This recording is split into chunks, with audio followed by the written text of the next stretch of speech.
कई बार हम सभी के साथ ऐसी सिचुएशन आती है कि हम इस कदर से थक जाते हैं कि हमें समझ ही नहीं लगता ये थकावट हमें क्यों हो रही है। और कई बार हम शारीरिक श्रम करके या मानसिक काम के दबाव के कारण भी इस स्ट्रेस का सामना कर सकते हैं, इस थकावट का सामना कर सकते हैं। और इस थकावट से हमें फिर चिंता भी होने लग जाती है जब हमारा काम पूरी तरह से खत्म नहीं हो पाता ऑन टाइम।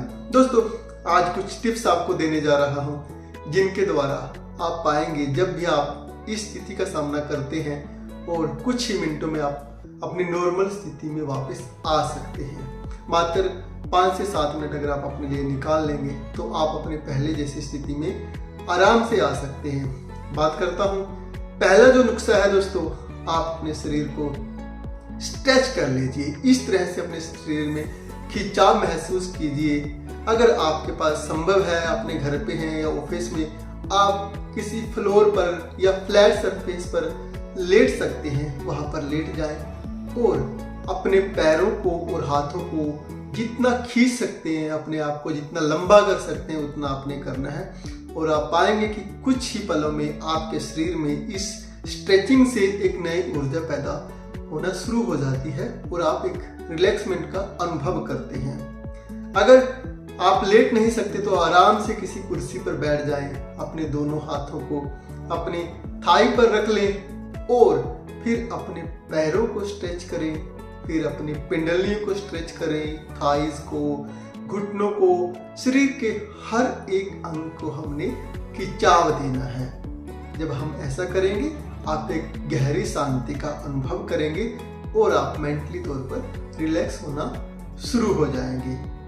इसके साथ साथ हम एक प्रार्थना कर सकते हैं और प्रार्थना करते हुए हम बिल्कुल यही एक भाव रखना है कि मैं बिल्कुल रिलैक्स हो रहा हूँ, हर श्वास के साथ मैं रिलैक्स होते जा रहा हूँ। और साथ ही साथ आप लंबी और गहरी श्वास भी ले सकते हैं। 5 से 7 श्वास आपने लंबी और गहरी लेनी है।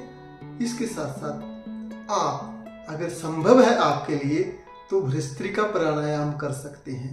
भस्त्रिका प्राणायाम हमारे शरीर में जो ऑक्सीजन की कमी है उसको मिनटों में पूरा कर सकता है। यानी इस प्राणायाम में आपने सिर्फ श्वास को बाहर फेंकना है 2 से 3 मिनट। अगर आप ये करेंगे आप पाएंगे कि आप कुछ ही मिनटों में पूरी तरह से एक अलग ताजगी का अनुभव अपने जीवन में करेंगे। और अगर यह जो तनाव हमारे जीवन में हमारे मानसिक कार्यों के कारण है, अगर हम कंप्यूटर पे ज़्यादा काम करते हैं या हमारे पास बहुत सारी जॉब रिस्पॉन्सिबिलिटी है, किसी बड़ी पोस्ट पे हम काम करते हैं, बहुत सारे लोग हमारे नीचे काम करते हैं, तब हमें क्या करना चाहिए उसके लिए मैं आपको 2-3 पॉइंट और बता देता हूँ।